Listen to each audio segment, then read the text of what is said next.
Shalom Bapak Ibu, kembali lagi bersama dengan saya Petrus Manusia. Saudara, dalam kesempatan yang baik ini kembali saya menayangkan pesan firman Tuhan yang disampaikan salah satu tokoh GBI, ya. Pesan firman Tuhan yang menguatkan, menuntun setiap orang percaya. Karena itu siapkan hati, pikiran, dan siapkan waktumu mendengarkan kebenaran firman ini, karena firman itu sanggup merubah kehidupan orang yang percaya. Saya tidak perlu lama-lama, mari kita saksikan dengan sesama sebagai berikut. Hari ini saya akan menyampaikan firman Tuhan dengan judul Bekerja untuk Kemuliaan Tuhan. Kita akan baca Alkitab bersama-sama dari Lukas 5 ayat 1 sampai 11 dan kita akan mempelajari tentang etos kerja Kristen yang mentransformasi kehidupan dan mengobati penyakit masyarakat. Mari kita baca ayat ini bersama-sama dengan bersuara. Lukas 5 ayat 1 sampai 11. Penjala ikan menjadi penjala manusia. 2, 3. Pada suatu kali Yesus berdiri di pantau danau Genesaret. Sedang orang banyak mengerumuni dia hendak mendengarkan firman Allah. Ia melihat dua perahu di tepi pantai. Nelayan-nelayannya telah turun dan sedang membasuh jalannya. Ia naik ke dalam salah satu perahu itu, yaitu perahu Simon, dan menyuruh dia supaya menolakkan perahunya sedikit jauh dari pantai. Lalu ia duduk dan mengajar orang banyak dari atas perahu. Setelah selesai berbicara, ia berkata kepada Simon, "Bertolaklah ke tempat yang dalam dan tebarkanlah jalamu untuk menangkap ikan." Simon menjawab, "Guru, telah sepanjang malam kami bekerja keras dan kami tidak menangkap apa-apa. Tetapi karena engkau menyuruhnya, aku akan menebarkan jala juga." Dan setelah mereka melakukannya, mereka menangkap sejumlah besar ikan, sehingga jala mereka mulai koyak. Lalu mereka memberi isyarat kepada teman-teman di perahu yang lain, supaya mereka datang membantunya. Dan mereka itu datang lalu bersama-sama mengisi kedua perahu itu dengan ikan hingga hampir tenggelam. Ketika Simon Petrus melihat hal itu, ia pun tersungkur di depan Yesus dan berkata, "Tuhan, pergilah daripadaku, karena aku ini seorang berdosa." Sebab ia dan semua orang yang bersama-sama dengan dia takjub oleh karena banyaknya ikan yang mereka tangkap. Demikian juga Yakobus dan Yohanes, anak-anak Zebedeus yang menjadi teman Simon. Kata Yesus kepada Simon, "Jangan takut, mulai dari sekarang engkau akan menjala manusia." Dan sesudah mereka menghela perahu-perahunya ke darat, mereka pun meninggalkan segala sesuatu lalu mengikuti Yesus. Amin. Saudara-saudara, seringkali kita menganggap bahwa pekerjaan hanyalah cara kita untuk mencari nafkah, cara kita untuk memenuhi kebutuhan hidup, mencari sesuap nasi dan segenggam berlian. Kira-kira seperti itu. Sehingga ukurannya adalah keberhasilan itu ditentukan karena gaji yang besar, jabatan yang tinggi, atau profit keuntungan yang kita dapat. Tetapi pada waktu Yesus menemui Simon Petrus di Danau Genesaret, kita melihat ada perubahan paradigma tentang hidup dan pekerjaan. Karena Yesus tidak menemui Simon Petrus di bait Allah, tetapi di tempat kerja. Yesus tidak menemui Petrus ketika sedang berdoa, tetapi sedang mencuci jalanya. Jadi kita bisa melihat bahwa pekerjaan itu bukan hanya sekedar urusan ekonomi belaka, tapi menjadi sebuah panggilan Tuhan di dalam kehidupan kita. Martin Luther pernah berkata, pekerjaan sehari-hari yang dilakukan dengan setia adalah ibadah kepada Tuhan. Saya teringat ada seorang yang bernama Dr. Lee Darmawan. Dia adalah orang pertama yang mendirikan rumah sakit apung swasta. Dan dia melayani masyarakat di pulau terpencil, entah di Maluku, di Papua, bahkan berbagai kepulauan lain yang ada di Indonesia, yang sulit mengakses fasilitas kesehatan. Melalui pelayanan ini dia memberkati sesama dan dia mendatangkan kemuliaan bagi nama Tuhan. Bukan lewat khotbah, bukan lewat pengajaran, tapi lewat pekerjaan. Jadi pekerjaan bisa Tuhan pakai menjadi sarana untuk memuliakan dia. Tahukah saudara bahwa orang pertama yang dicatat Alkitab penuh dengan roh Allah, bukan seorang imam, bukan seorang nabi, bukan seorang rasul, tapi seorang tukang. Namanya adalah Bezaleel. Keluaran 31 ayat 2 dan 3 berkata, lihat telah kutunjuk Bezaleel bin Uri bin Hur dari suku Yehuda dan telah kupenuhi dia dengan roh Allah, dengan keahlian dan pengertian dan pengetahuan dalam segala macam pekerjaan. Jadi orang pertama yang dicatat penuh dengan Roh Kudus bukan seorang rohaniwan seperti pengkhotbah, tapi seorang yang mengerjakan pertukangan, membuat peralatan dari kayu, dari besi, dari logam, dari emas dan sebagainya. Dia diurapi untuk membuat perabot tabernakel, kemah suci, kemah sembayang, supaya cocok seperti apa yang dijelaskan oleh Tuhan kepada Musa di atas gunung Horeb. Saudara-saudara, makanya kita tidak perlu membedakan pekerjaan itu sakral atau sekuler, rohani atau duniawi. Sebab sikap hati kita lah yang menentukan pekerjaan itu menjadi rohani atau duniawi. Misalnya, mana yang lebih rohani? Menghitung uang kolekte, persembahan, karena saudara kolekta di sebuah gereja, atau menghitung uang orang lain, karena saudara adalah kasir di sebuah bank. Mana lebih rohani? Mana lebih rohani? Menyapu gereja, membersihkan gereja, atau membersihkan rumahmu sendiri? Mana yang lebih rohani? Pertanyaannya, apakah tempat membuat sebuah pekerjaan menjadi rohani atau sikap hati? Kalau saudara membersihkan gereja sambil ngomel-ngomel, nggak ada pahalanya. Saudara membersihkan rumah dengan sukacita, malah dapat pahala dari Tuhan. Maka bukan jenis pekerjaannya yang menjadikan sesuatu rohani atau tidak rohani. Ini sakral, ini sekuler. Tapi sikap hati kita. Jika kita bekerja dengan tulus untuk kemuliaan Tuhan dan jadi berkat bagi sesama, apapun yang kita kerjakan dengan tangan kita membawa kemuliaan bagi Tuhan. Saudara tahu bahwa Allah melihat bekerja dan beribadah adalah hal yang sama.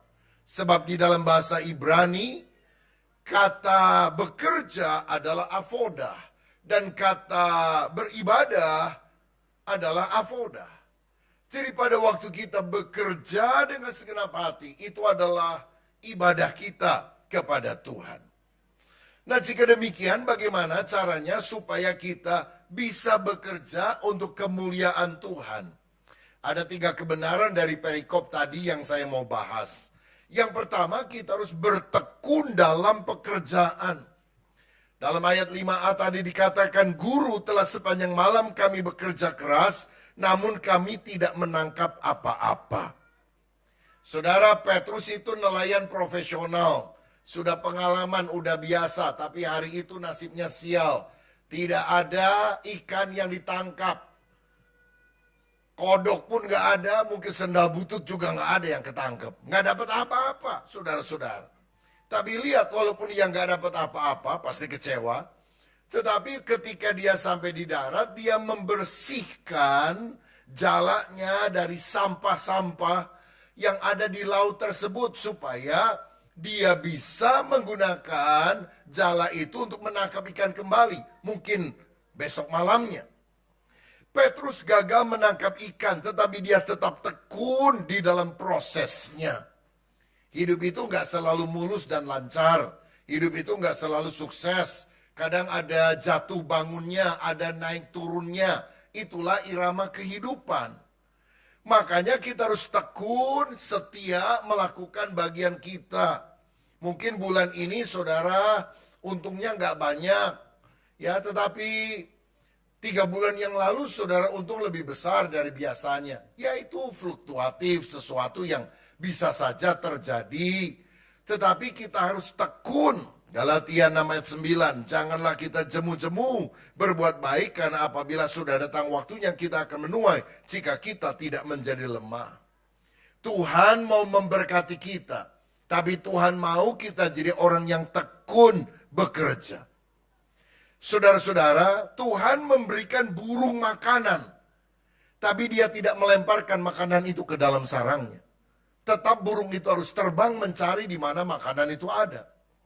Bangsa Israel setiap pagi diberi mana, roti dari sorga dengan cuma-cuma. Tapi ada bagian bangsa Israel, mereka harus bangun pagi. Kalau bangunnya kesiangan, itu mananya cair, menguap, hilang.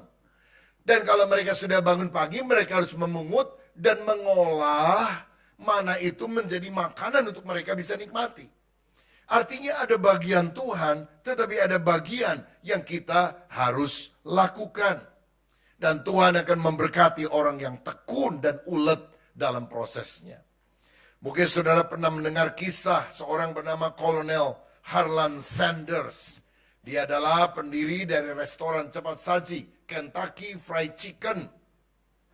Saudara-saudara, sebetulnya dia adalah orang yang telah meracik resep ayam goreng yang enak selama bertahun-tahun dengan uji coba.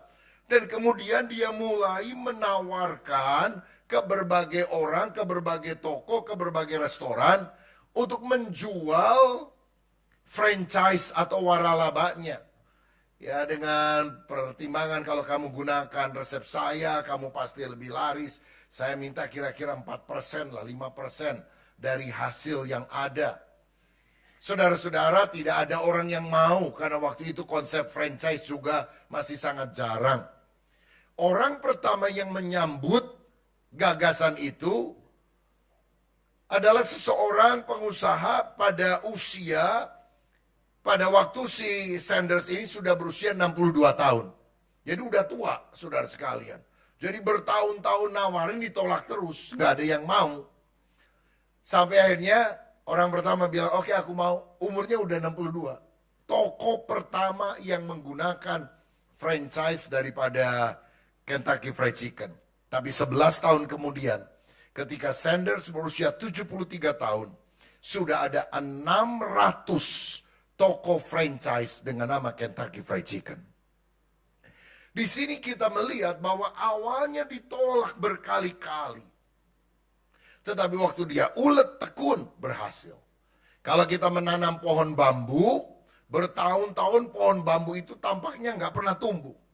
Tapi setelah tahun kesekian, tiba-tiba pohon itu begitu tinggi. Jauh lebih cepat daripada tahun-tahun ketika dia sedang diproses untuk mulai bertumbuh. Saya percaya kalau kita melakukan bagian dengan tekun, ada waktunya Tuhan mengangkat. Saya melihat di Tasik itu ya, ada orang yang puluhan tahun jualan kue. Biasa banget saudara, naik turun dan banyaklah katakan kurang berhasil. Tetapi karena dia tekun puluhan tahun, anaknya dari kecil jadi gede, udah jadi sarjana dan sebagainya. Lalu kemudian mulai bantu mengelola, memanajemeni dan sebagainya. Sekarang ini jadi toko kue yang paling laris di kota Tasikmalaya. Dan dia punya 1, 2, 3, 4, 5 terus berkembang.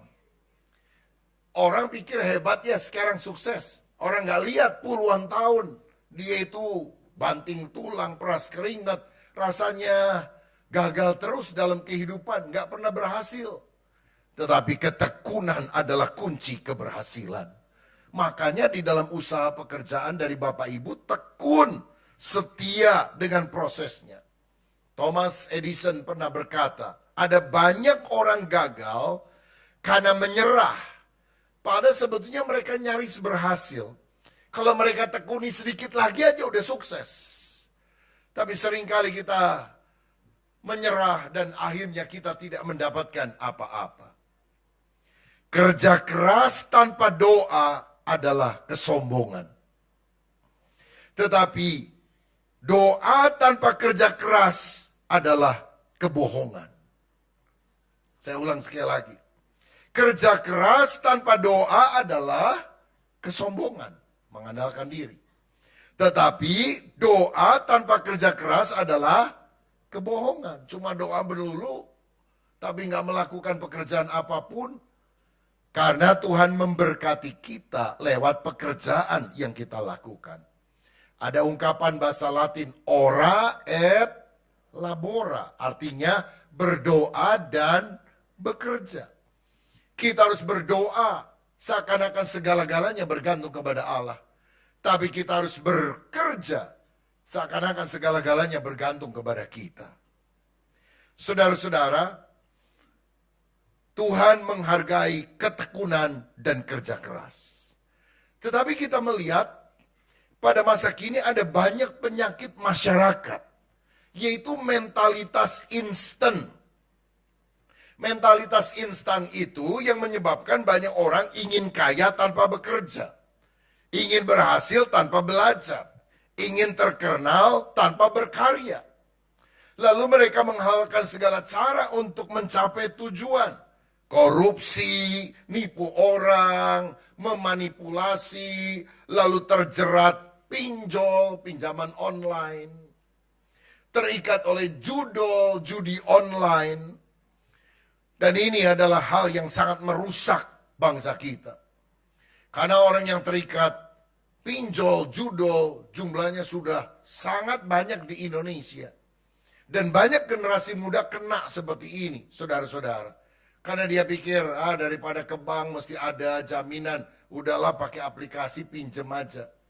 Tetapi seluruh kontak saudara itu dijabel, disita. Dan kalau engkau tidak bayar, bisa dimaki-maki, dikata-kata yang kurang pantas, kurang ajar. Dan itu akan mempermalukan kita. Karena apa? Seringkali kita cari cara yang gampang, yang instan, pada bahaya mengancam. Saya percaya bangsa yang besar itu dibangun oleh orang-orang yang menghargai proses ketekunan dan kerja keras. Ada pemuda datang sama pendeta habis kebaktian. Om pendeta, doain saya dong supaya dapat pekerjaan bagus yang gajinya besar. Oke, saya mau doakan. Tapi boleh saya tanya, kamu sudah melamar ke berapa pekerjaan? Berapa perusahaan yang sudah kamu lamar? Oh, perlu melamar ya, Pak Pendeta? Loh iya dong, gimana? Oh, nggak cukup cuma ditumpang tangan, tumpang kaki, lalu mujizat terjadi. Loh, gimana sih? Ngelamar dong. Lalu bikin surat lamarannya gimana, Pak Pendeta? Lah jangan tanya saya lah. Tanya sama orang yang di marketplace atau lihatlah di internet caranya. Oh gitu Pak Pendeta. Ya iya nanti saya belajar. Jadi melamarnya berapa banyak Pak? Satu perusahaan cukup Pak? Loh kok satu? 10, 100 kalau perlu. Supaya kalau 99 ditolak siapa tahu ada satu yang diterima. Saudara-saudara banyak orang ngegampangin, ingin mujizat yang gampang. Padahal keberhasilan itu karena ketekunan. Mau jadi pengusaha yang sukses, tekun. Jadi hamba Tuhan, pelayan Tuhan yang sukses, tekun. Kerja keras adalah harga yang harus dibayar untuk mencapai keberhasilan di dalam kehidupan ini. Ada 4 remaja berteman. Lalu kemudian mereka doa, Tuhan tolong. Saya percaya Tuhan Maha Kuasa. Kalau saya doa, pasti doa saya dikabulkan oleh Tuhan. Saya jadi orang sukses. Tapi mereka malas belajar. Mereka malas-malesan di dalam usahanya. Cuma mengandalkan doa saja. Yang pertama berdoa, Tuhan mudah-mudahan nanti ya saya cuma ongkang-ongkang kaki, saya dapat duit. Betul, berapa tahun kemudian dia jadi tukang jahit. Yang mesin jahit dulu itu kan kakinya mesti goyang-goyang supaya dia dapat duit, saudara-saudara. Yang kedua doa, Tuhan Berkati saya supaya tiap hari saya gonta-ganti mobil. Berapa tahun kemudian bener dia dapat pekerjaan jadi tukang parkir bagian vale. Ya ganti-ganti mobil terus, mobilnya orang bukan mobilnya dia. Ada orang yang doa lagi, Tuhan kalau aku sih ingin jadi orang yang pegang banyak uang. Betul, berapa tahun kemudian jadi kasir di sebuah bank. Nah yang keempat, remaja ini bilang, Tuhan saya ingin waktu saya duduk-duduk saja orang antri kasih uang kepada saya. Saudara tahu jadi apa? Penjaga WC umum. Nah inilah sebabnya mengapa kita bukan tidak boleh berdoa, harus berdoa, ora et labora. Tetapi upgrade kemampuan kita, upgrade skill kita, upgrade kapasitas kita, sehingga kita bisa meningkat di dalam kehidupan ini. Bertekun dalam pekerjaan. Petrus memang gagal hari itu, tapi dia tetap membersihkan jalan. Supaya apa? Dia bisa pakai kembali. Berarti dia tidak menyerah. Dia mencoba lagi walaupun gagal. Saya percaya orang yang berhasil, orang yang memuliakan Tuhan adalah orang yang bertekun dan bekerja keras sampai keberhasilan menjadi bagiannya. Siapa yang percaya? Berikan tepuk tangan untuk Tuhan kita. Jadi B pertama, bertekun dalam pekerjaan. B kedua, berbuat sesuai firman. Saudara-saudara, setelah Yesus meminjam perahu Simon mengajar orang banyak di atas perahu, dia berkata, bertolaklah ke tempat yang dalam, tebarkanlah jalamu untuk menangkap ikan. Loh, secara logika, apa yang akan dilakukan oleh Petrus itu nggak masuk akal. Kan udah sepanjang malam nangkap nggak dapat apa-apa. Sekarang siang hari bolong lagi. Mana ada orang nangkap ikan siang hari bolong seperti itu. Sesuatu yang tidak tercerna oleh logika. Apalagi kalau Petrus kemudian ngajak Yesus debat. Yesus, kamu kan tukang kayu, aku kan nelayan. Aku lebih pinter. Ini nggak masuk akal, nggak ada dalam kamus dan sejarahnya. Udah percumalah. Saudara-saudara, tapi Simon itu luar biasa. Dia bilang ayat 5b, tetapi karena engkau yang menyuruhnya, aku akan menebarkan jala juga. Nggak masuk akal, tapi karena engkau yang ngomong, oke lah, aku ikuti. Dari sini kita harus lihat, keberhasilan di dalam kehidupan dan pekerjaan, itu tidak semata-mata tergantung dari keterampilan teknis kita, pengalaman kita, tapi ketaatan pada firman Tuhan. Waktu kita mengutamakan prinsip-prinsip firman dalam hidup kita, keberhasilan menjadi bagian kita. Dalam Kolose 3 ayat 23 dikatakan, apapun juga yang kamu perbuat, perbuatlah dengan segenap hatimu seperti untuk Tuhan dan bukan untuk manusia. Saya baru kembali dari Amerika Serikat, masih jet lag, agak ngantuk-ngantuk. Karena kita mengikuti General Assembly, sidang sinodenya Church of God, gereja mitra kita yang ada di Amerika Serikat. Kali ini saya bawa rombongan agak besar, ada 30 orang pengurus dari Sinode GBI yang ikut di dalam pertemuan tersebut. Ya, yang tiap malam kira-kira hampir 8 sampai 10 ribu orang lah hadir, saudara. Dan kita juga pergi mengunjungi head office daripada Church of God di Cleveland, Tennessee, dan kemudian naik pesawat ke Orlando di Florida karena kita mengikuti sidang sinodenya selama seminggu di sana, dan weekend saya khotbah di Tampa, Florida, di sebuah gereja Church of God, gereja bule di sana, 2 kali ibadah, dan baru sorenya melayani di gereja Indonesia di tempat itu. Nah di Amerika saya tentu melihat ada banyak toko-toko, tempat usaha dan sebagainya. Dan saya teringat ada seorang yang bernama Jesse Penny. Dia adalah orang yang membangun bisnisnya puluhan tahun yang lampau berdasarkan prinsip Alkitab, yaitu golden rule, aturan emas. Apa yang kamu ingin orang lain perlakukan kepadamu, perlakukanlah lebih dahulu kepada orang lain. Dan prinsip inilah yang dia terapkan kepada seluruh karyawan di dalam perusahaannya. supaya mereka bisa melayani orang dengan baik. Kalau kamu ingin dihargai, hargai lebih dulu orang lain. Kalau kamu ingin mendapatkan perlakuan yang baik dari orang lain, perlakukan orang lain dengan baik. Kini kira-kira di Amerika Serikat, toko besarnya itu ada kira-kira 650 tempat, saudara.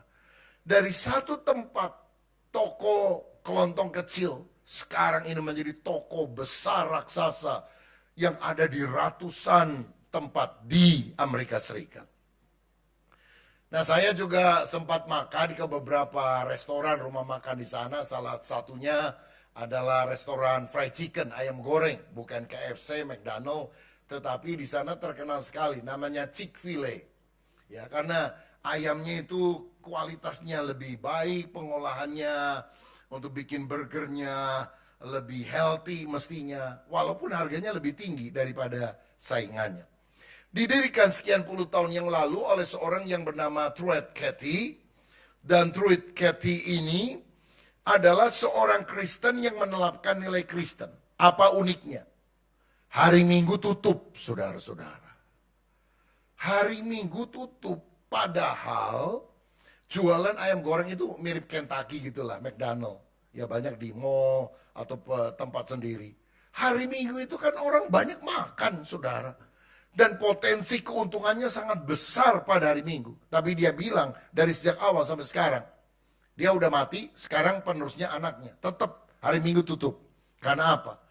Aku ingin semua karyawanku yang sekarang sudah puluhan ratusan ribu, saudara sekalian. Kalau hari Minggu itu punya waktu untuk beristirahat, punya waktu beribadah bersama dengan keluarga, dan punya waktu untuk bisa kumpul-kumpul dengan keluarganya. Karena kalau punya anak biasanya Minggu kan libur. Kalau dia tetap kerja hari Minggu, maka dia nggak bisa punya waktu yang berharga bagi anaknya. Jadi kalau orang-orang di sana lagi suka taruhan dalam tanda kutip. Ayo, saya taruhan ya. Kalau saya kalah, saya traktir kamu di Chick-fil-A hari Minggu. Nah, karena semua orang tahu hari Minggunya tutup, saudara sekalian. Jadi bercanda aja begitu. Dan saudara tahu ketika dia menerapkan prinsip firman Tuhan, ada berapa restoran dia miliki sekarang di Amerika Serikat? 3.000 restoran. Saudara-saudara, jadi kalau kita berbuat sesuai dengan firman Tuhan, taat kepada otoritas firman, maka berkat Allah itu mengalir dalam kehidupan kita. Tetapi pada masa kini ada banyak penyakit masyarakat yang kita lihat, yaitu hilangnya kejujuran dan integritas karena orang tidak mau taat kepada kebenaran firman. Akibatnya banyak orang tidak malu korupsi, menyuap, melakukan pemalsuan, bahkan di dunia pendidikan akademis terjadi plagiarisme. Ini disebabkan karena sikap tidak takut akan Tuhan, mengabaikan etika demi mengejar keuntungan finansial. Kejujuran atau integritas menjadi sesuatu yang langka. Tetapi kalau orang melakukannya, dia akan dikenal sebagai pribadi yang mulia. Beberapa waktu yang lalu kita dengar kasus menimpa Jampitsus, Kejaksaan Agung. Saudara, uangnya banyak banget ya. Sampai berapa? Triliunan. Lalu dia nyimpen emas 74 kilo. Wih, dahsyat. Ya kalau biasanya 74 kilo tuh emas Joko gitu ya. Ini emas beneran. Monas saja cuma 72 kilo, ini 74 kilo, saudara-saudara. Ada orang bilang, oh itu sebetulnya emas palsu. Mana mungkin palsu lah, ngapain emas palsu disembunyikan. Dan ini sesuatu yang miris. Karena orang yang seharusnya menegakkan kebenaran ternyata melakukan hal-hal yang tidak benar. Maka kita ingat, ada orang yang sudah dipanggil Tuhan namanya Baharudin Lopa. Dia adalah mantan Jaksa Agung Indonesia. Yang dikenang karena kejujurannya, tanpa kompromi. Dia menolak gratifikasi. Bahkan dia melarang keluarganya memakai fasilitas kantor untuk keperluan pribadi. Dia menjadi orang yang dikenang karena integritasnya. Atau ada hakim yang juga sudah meninggal dunia, namanya Artijo Alcosar, yang dikenal sebagai hakim yang lurus dan menjadi hakim yang bertindak adil menghadapi kasus-kasus besar di mana penyuapan itu bisa ratusan miliar, tapi dia tolak semuanya dan dia hidup sederhana. Mereka meninggal, akhirnya mati juga, saudara.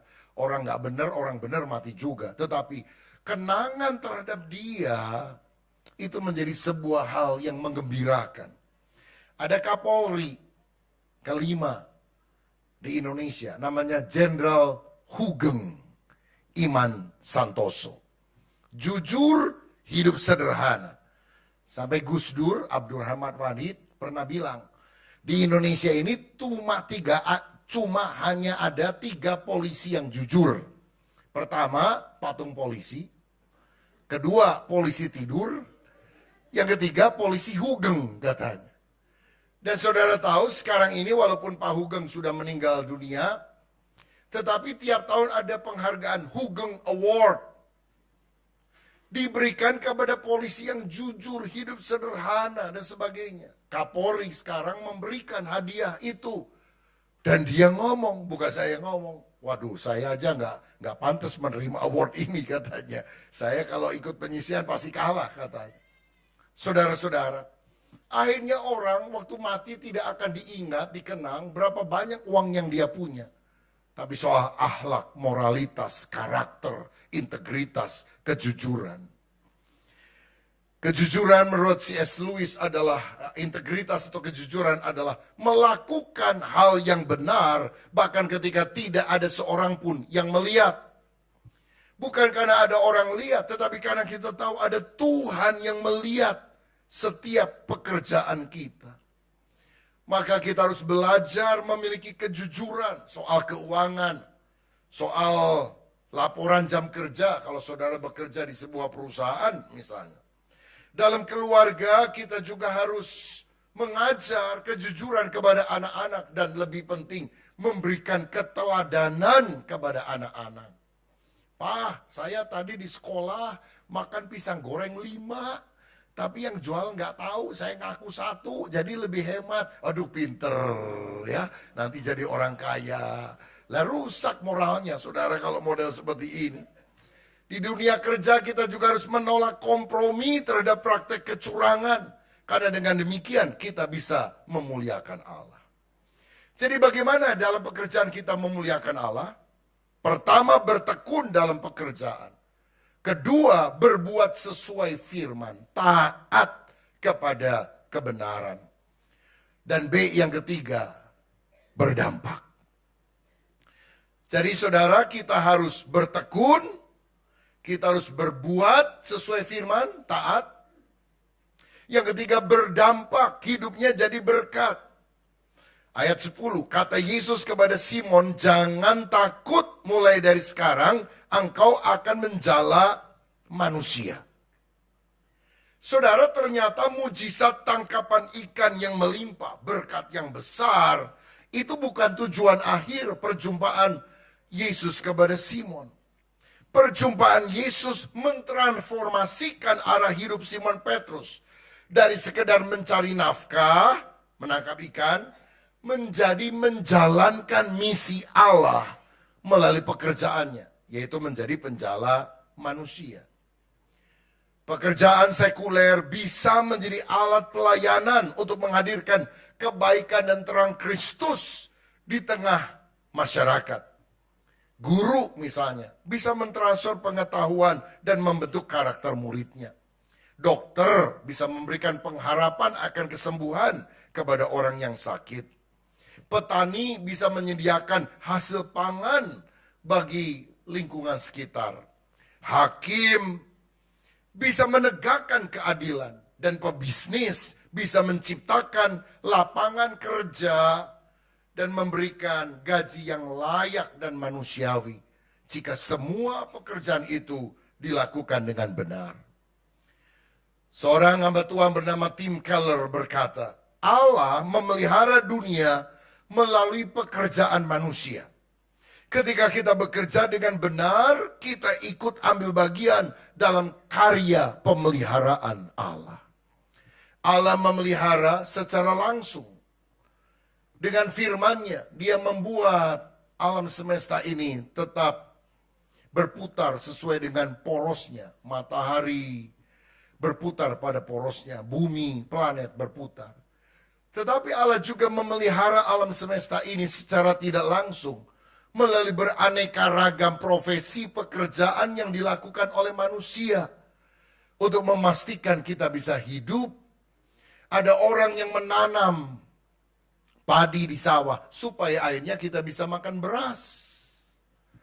Ada orang yang menjahit supaya kita bisa beli baju. Bukankah ini adalah cara Allah memelihara kehidupan kita melalui pekerjaan yang baik? Dan kita harus ingat ketika kita diberi kuasa, jabatan, kemampuan, gunakanlah itu untuk kemuliaan Tuhan dan jadi berkat bagi sesama. Ada seorang bernama William Wilberforce. Dia adalah anggota parlemen di Inggris pada masa hidupnya. Dia berpuluh-puluh tahun memperjuangkan agar perbudakan, terutama untuk kulit hitam itu dihentikan. Banyak sekali orang menentang, apalagi orang berkulit putih seperti dia. Tapi puluhan tahun kemudian, undang-undang penghentian perdagangan budak disahkan. Dan itu menjadi dampak yang sangat luar biasa untuk masyarakat. Saudara, kita harus melakukan sesuatu, walaupun banyak kesulitan dan tantangan yang ada. Bekerja adalah panggilan untuk memuliakan Tuhan. Di Indonesia kita ingat presiden pertama, Soekarno, yang berkata, hidup yang tidak diabdikan untuk kepentingan orang lain adalah hidup yang tidak berharga. Oh, betapa tepatnya perkataan presiden Indonesia ini. Hidup yang tidak diabdikan untuk kepentingan orang lain adalah hidup yang tidak berharga. Maka kita akan memiliki kehidupan yang bernilai berharga ketika memberi nilai tambah menjadi berkat bagi orang di sekitar kita. Sesuai dengan Efesus 2 ayat 10 yang berkata, kita ini buatan Allah diciptakan dalam Kristus Yesus untuk apa? Melakukan pekerjaan baik. Kita diselamatkan untuk apa? Melakukan pekerjaan baik. Kita diselamatkan bukan karena pekerjaan baik kita, tapi kita diselamatkan untuk melakukan pekerjaan baik. Jadi kalau orang bilang saya sudah lahir baru, saya sudah selamat, tapi jahat sama orang, tidak pernah melakukan pekerjaan baik, diragukan keselamatannya. Sebab buah keselamatan yang paling jelas adalah perbuatan baik yang nampak kepada sesama. Saudara-saudara, makanya kita harus mewaspadai penyakit masyarakat pada masa kini, yaitu individualisme, egois. Banyak orang kalau bekerja untuk hidup, dia tanya, apa untungnya buat saya? Saya kalau berteman sama dia, apa untungnya? Kalau saya melakukan ini, apa untungnya? Kalau saya ke gereja, apa untungnya? Semuanya dijadikan transaksional. Kalau saya memberi, apa untungnya? Saudara, kalau dagang itu transaksional, untung rugi. Kalau penyembahan ibadah, tidak boleh transaksional. Bahkan ketika kita memberi, mengembalikan perpuluhan, itu bukan karena kita ingin dapatkan keuntungan lebih besar, tapi karena kita mencintai Tuhan. Karena Dia pertama-tama yang telah memberkati kita. Dan berkat yang terbesar adalah keselamatan di dalam Yesus. Sedangkan orang yang memiliki etos kerja Kristen yang baik berkata, bagaimana pekerjaanku menjadi berkat bagi orang lain. Bukan apa untungnya bagi diriku secara individual, secara egois. Tetapi pekerjaan saya ini bisa jadi berkat apa bagi orang lain. Jika itu pertanyaannya, dampaknya positif. Lingkungan lebih terjaga, pelayanan publik lebih baik, ekonomi lebih sehat, masyarakat lebih sejahtera, nama Tuhan dipermuliakan. Menjalankan misi Allah untuk memberkati sesama juga berarti mengelola ciptaan dengan bertanggung jawab, tidak merusak lingkungan, Seperti yang dilakukan banyak orang-orang pekerja tambang yang merusak alam, menggunakan sumber daya secara bijaksana dan bekerja demi kebaikan sesama. Karena itu Bapak Ibu Saudara sekalian, mari kita mengubah pola pikir kita. Pekerjaan bukan hanya sekedar mencari gaji yang besar, tapi sarana untuk kita melayani Tuhan dan sesama. Dalam keluarga, coba kita belajar menyisihkan sebagian dari penghasilan kita untuk kita bagikan kepada orang yang kurang beruntung. Dan ajarkan, perlihatkan ini kepada anak-anak kita. Supaya dari kecil mereka juga tahu apa artinya menabur dan memberi. Di tempat kerja kita harus bertindak adil, manusiawi. Karena keteladanan kehidupan kita akan membawa dampak yang positif bahkan pada kehidupan generasi yang akan datang. Saya ingat ada sebuah cerita, tukang kayu tua. Kalau dia dapat order bikin meja, bikin kursi, dia akan pilih kayu yang terbaik, dia ukur dengan seksama, dan dia mulai haluskan bagian atas daripada meja, kursi, dan juga bagian bawah dari meja dan kursi. Sampai anaknya yang masih kecil bilang, "Papa, ngapain capek-capek menghaluskan bagian bawah? Nggak dilihat orang juga, nggak diduduki orang juga." Ya, biasanya juga kita lihat meja bawahnya ya kasar. Dia bilang, "Memang orang mungkin tidak lihat, tapi Tuhan lihat, nak. Dan Tuhan ingin agar kita melakukan segala sesuatu dengan excellent, melakukan yang terbaik. Kan dengan pekerjaan ini kita bisa memuliakan Tuhan." Anaknya nggak ngerti, karena itu rasanya nggak masuk akal. Tetapi itulah keteladanan bapaknya. Puluhan tahun kemudian ayahnya meninggal, anaknya menjadi kontraktor bangunan. Tetapi keteladanan ayah selalu ada dalam pikirannya. Dia selalu mengupayakan yang terbaik tiap kali dia membangun rumah, apartemen, atau apapun. Dia tidak pernah curi atau kecilkan semennya. Dia tidak pernah ambil besi, dihemat supaya akhirnya dia mendapatkan keuntungan lebih besar. Dia bekerja secara excellent, tepat waktu. Dan rasanya dia beda sama kontraktor lain yang mendapatkan keuntungan lebih besar dengan cara-cara yang mungkin kurang terpuji. Satu kali gempa besar melanda kota itu. Banyak sekali bangunan apartemen yang ambruk karena dasarnya tidak kuat. Puluhan orang mati, ratusan orang luka-luka, kejatuhan bangunan dan sebagainya. Tetapi semua bangunan yang dibangun oleh orang ini, kontraktor Kristen ini, ya mungkin hanya retak-retak, tapi tidak ada yang ambruk. Menyebabkan puluhan orang tidak ada yang cedera, bahkan tidak ada satupun yang mati. Dan melihat hasil itu, si kontraktor bersyukur. Dia bilang, "Tuhan terima kasih, keteladanan ayah saya. Memang manusia mungkin tidak lihat, tapi Tuhan melihat.